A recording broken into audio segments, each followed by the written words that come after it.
বন্ধুরা একবার এই কাকার হাতে তৈরি করা চপটা তো দেখুন, কিভাবে তার বগলের লবণ মরিচ মেশানো চপগুলো তেলে লাপাচ্ছে, মন দিয়ে একবার দেখে নিন।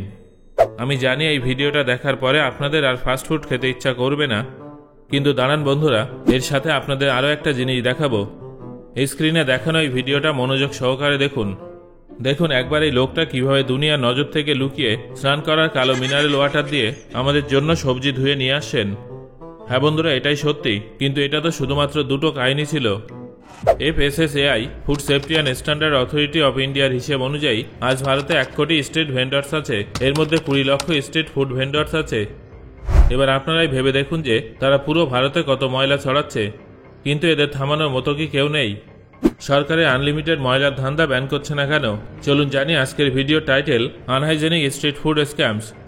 যখন ইনস্টিটিউট অফ হোটেল ম্যানেজমেন্টের কিছু স্টাফরা ডেইলি পপুলার স্ট্রিট ফুড পয়েন্টের কিছু স্টক নেয় আর তাদের খাবারের কিছু টেস্ট করে, তখন তাদের ফুচকায় টক মিষ্টি চাটনি আর মোমোতে মাংসের মতো বাকি পদার্থের সঙ্গে বেঙ্গল ম্যাটার্সের টেস্টও পাওয়া গেছে, অর্থাৎ পায়খানার। আর এটা তো হওয়ারই ছিল, কারণ পাবলিক হেলথ অ্যাসোসিয়েশন 2014 একটা ডেটার মাধ্যমে জানা যায় যে 53% ইন্ডিয়ানস নিজের কাজ সারার পরে সঠিক নিয়মে হাত ধৌত করে না, আর এছাড়াও 38% খাওয়ার পূর্বে আর 30% খাবার তৈরি করার পূর্বে হাত ধৌত করে না। তো সেই সব ময়লা কোথায় যাবে? খাবারেই তো যাবে, তাই না? আর যদি ভুল করে এমনটা হয় তাহলে কে কি করতে পারে? কিন্তু এখানে তো মানুষ জেনে বুঝে এমন ঘৃণ্য ভুল করছে। বন্ধুরা, এখন এই ভিডিওতে যে জিনিসগুলো দেখাতে চলেছি সেগুলো দেখার পরে আমার মনে হয় না যে আর আপনারা এই ফাস্ট ফুডগুলো খাবেন। যেমন এটা দেখুন, এই ঠেলায় থাকা মানুষটা নিজেকে হালকা করে নিজের কাপড়ের ভিতর থেকে চুপচাপ মগ বের করে নিল, আর নিজের অকাজের এই জল টক মিষ্টি ফুচকার জলের সঙ্গে মিশিয়ে এমনভাবে দাঁড়িয়ে গেছে যে তিনি যেন কখনোই কিছু করেননি। কিন্তু উপরওয়ালার দয়া এনার এই কাণ্ড কে একজন নিজের ফোনে রেকর্ড করে এটাকে পুরো দুনিয়ায় ভাইরাল করে দিয়েছে, আর তিনি এই কাণ্ড করার পরে চলে গেছেন জেলের হাওয়া খেতে। কিন্তু যতটা না ওই লোকটার জেলে যাওয়া নিয়ে দুঃখ, বরং তার থেকে বেশি দুঃখ হচ্ছে যারা ওই ব্যক্তির টক মিষ্টি পানিপুরি আর খেতে পারবে না। বন্ধুরা, এই বিষয়টাকে 1 সেকেন্ড সাইডে রেখে আমি আপনাকে একটা কথা জিজ্ঞাসা করতে চাই, আপনি কি এটা দেখার পরেও ফুচকা খেতে চাইবেন? যদি আপনার উত্তর হ্যাঁ হয় তাহলে দাঁড়ান, আপনার জন্য আমার কাছে মুম্বাইয়ের এক ব্যক্তির একটা কাণ্ড আছে, যে কিনা নিজের ফুচকা স্টলের পিছনে চুপ করে নিজেকে হালকা করে নিল। তারপর নিজের লোটায় ভরা জলকে তিনি তার পান করা কলসির উপরে রেখে দেন, যাতে করে তার স্টলে আসা কোনো ব্যক্তি পিপাসায় না ভোগে। বন্ধুরা, এই সমস্ত মানুষদের কথা যখন আপনি জেনেই গেছেন, তো এনাকেও দেখুন, যিনি ফুচকাকে অস্বাস্থ্যকর করার জন্য 2 পয়সারও পরিশ্রম ছাড়েননি। যেমন দেখুন, কোনো গ্লাভস ছাড়াই কিভাবে নিজের পুরো হাত ফুচকার জলে ঢুকিয়ে জলের সাথে ওনার ঘাম আর জীবাণু মেশাচ্ছে। আর এই মানুষটা তো একেবারে লিমিট ক্রস করেই দিয়েছে, যে নিজের হাতের ছাপায় সামনে পেছনে সব জায়গায় করছে। এটা দেখার পরে তো এটাই কামনা করি যে ফুচকাওয়ালাদের থেকে ফুচকা খাওয়া মানুষগুলোকে সৃষ্টিকর্তা রক্ষা করুক। যাই হোক, যদি এসব দেখার পরে আপনাদের মনে হয় যে শুধুমাত্র ফুচকাওয়ালারা এসব করে থাকে, তাহলে আমি বলে দিই, বড়াপাও থেকে শুরু করে ছোলা ভাটুরে, লিট্টি চোখা থেকে ধোসা আর ধোকলা ঘুগনি সবগুলোরই একই হাল। 2007 সালে স্ট্যান্ডিং কমিটি অব এগ্রিকালচারের রিপোর্ট অনুযায়ী ইন্ডিয়ার স্ট্রিট ফুডে হাইজিন আর সেফটি এই দুটো জিনিস পাওয়া যায়নি। আর কলকাতার আশেপাশের এলাকার কথা যদি বলা হয়, তো সেখানে 85% সমস্যা পাওয়া গিয়েছিল। 2007 সালে মিনিস্ট্রি অফ ফুড প্রসেসিং ইন্ডাস্ট্রির এক পাইলট প্রজেক্ট চলাকালীন সরকার বিভিন্ন পদক্ষেপ নিয়েছিল, যার মাধ্যমে সরকার স্ট্রিট ফুডকে হাইজেনিক আর পরিষ্কার করার চেষ্টা করেছিল। কিন্তু স্ট্রিট ফুডের অবস্থা এখনও একই রকম। মানুষ ড্রেনের জলে এখনও সবজি ধোয়, আর তারা ধরা পড়ার পরেও তাদের কিছু আসে যায় না। যেমন এই মানুষটাকেই দেখেন না, যে ধরা পড়ার পরেও সবজি ধুয়ে যাচ্ছিল। একে তো পাপ করছে, তার উপরে আবার লজ্জাহীন। আর এই স্ট্রিট ফুড ভেন্ডার্সের এত সাহস অন্য কোথাও থেকে নয়, বরং সরকারের নেগলিজেন্স আর কোঅপারেশন থেকে আসে। কেননা সরকার এদের উপরে লাগানো কোনো সীমাবদ্ধতাকে ফলো করে না, আর এর ফায়দা লুপে অফিসার স্ট্রিট ভেন্ডার্সদের থেকে টাকা খায়। আর এই ফায়দা নেয়ার জন্য সরকারি অফিসাররা স্ট্রিট ফুড ভেন্ডার্সদের থেকে টাকা খেয়ে তাদের এভাবে বাজারে অসুখের দোকান লাগানোর সুযোগ করে দেয়। তো চলুন এবার দেখে নেই পরের অসুখের দোকান।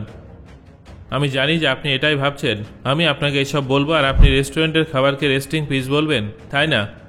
ওকে, কোনো রকম অপেক্ষা ছাড়া আপনার জন্য পেশ করা হচ্ছে নান, যেটাকে মানুষ বাটার না বরং থুতু দিয়ে তৈরি করছে।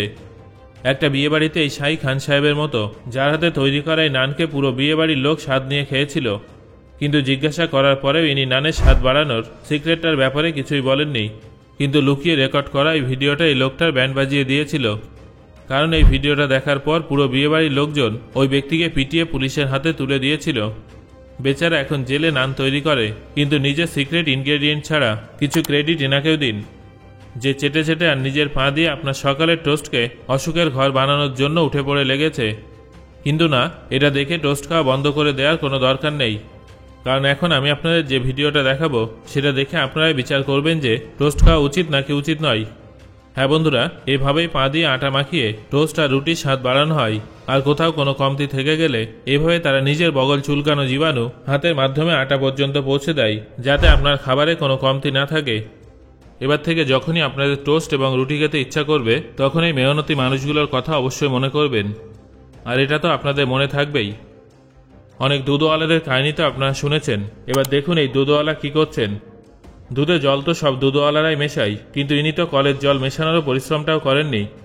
দুধ ডেলিভারি করার জন্য যে নৌকায় উঠেছিলেন সেখান থেকেই কোমর ঝুঁকিয়ে নোংরা জল মিশিয়ে দিল নিজের বড় বড় পাত্রগুলোতে। এই মানুষগুলোর কারণেই জলে জীবাণু যেমন কলিফর্ম ছড়িয়ে পড়ে। এবার হয়তো আপনাদের মনে একটা প্রশ্ন উঠছে যে কেন এই সমস্ত অস্বাস্থ্যকর স্ট্রিট ফুড ভেন্ডার্সকে ব্যান করা হচ্ছে না। আফসোস, সরকারের হাত কিছু কারণে বাধা আছে। নাম্বার 1, যারা কম ইনকাম করে এবং যারা গরিব তারা রেস্টুরেন্টের হাই প্রাইস অ্যাফোর্ড করতে পারে না, তারা এখানে দুবেলা খাবার খেয়ে নিজেদের জীবন যাপন করে। নাম্বার 2, স্ট্রিট ভেন্ডাররা নিজেরাই নিজেদের জন্য কাজের সুযোগ তৈরি করছে। আপনি কি কল্পনা করতে পারছেন যে যদি এই স্ট্রিট ফুড ভেন্ডার্সদের ব্যান করা হয় তাহলে কত লক্ষ মানুষ বেকার হয়ে যাবে? কারণ number 3, street food vendors ban করাই হতে পারে আমরা ইন্ডিয়ার অনেক কালচারাল খাবারগুলো হারিয়ে ফেলব, কেননা প্রতিটা জায়গার হেরিটেজ কালচারাল ফুড নেই। কারণ স্ট্রিট ফুড ভেন্ডার্সদের কাছ থেকে আমরা অনেক লোকাল খাবার পাই। কারণ নাম্বার 4, যদি হোটেলওয়ালারা আজ বা কাল তাদের হোটেলে স্ট্রিট ফুডগুলো বিক্রি করতে শুরু করে, তারপরে হতে পারে মনোপলি চলাকালীন এই খাবারের দাম বাড়িয়ে দেবে। এইভাবে গরিব মানুষেরা তো ক্ষুধার্ত থেকে যাবে, তাই না? কিন্তু অস্বাস্থ্যকর খাবার খেয়ে অসুখে পড়াটাও কতটুকু ঠিক? কেননা 2019 সালের একটা আর্টিকেল অনুযায়ী 10 কোটি মানুষ কন্টামিনেটেড খাবার খেয়ে অসুখে পড়েছে। এছাড়া প্রতি বছর 4,20,000-এর মতো মানুষের মৃত্যু হয়। এর জন্য ব্যান না, বরং সরকারকে কিছু বেসিক স্টেপ তো অবশ্যই নেওয়া দরকার, যেমন হ্যান্ড গ্লাভস আর হেয়ার কাপকে প্রত্যেকটা ফুড ভেন্ডারদের জন্য বাধ্যতামূলক করা, স্ট্রিট ভেন্ডারদের মাঝে মাঝে হাইজিন চেক করা, এতে করে জানা যাবে যে এই মানুষগুলো নিয়ম ফলো করছে কিনা। এর সাথে ফুড ভেন্ডারদের জন্য সরকার কর্তৃক লাইসেন্স করা বাধ্যতামূলক করা উচিত, আর নিয়ম ভাঙলেও কড়া শাস্তি হওয়া উচিত। সো বন্ধুরা, আপনার ফেভারিট স্ট্রিট ফুড কোনটা সেটা অবশ্যই আমাকে কমেন্ট করে জানান।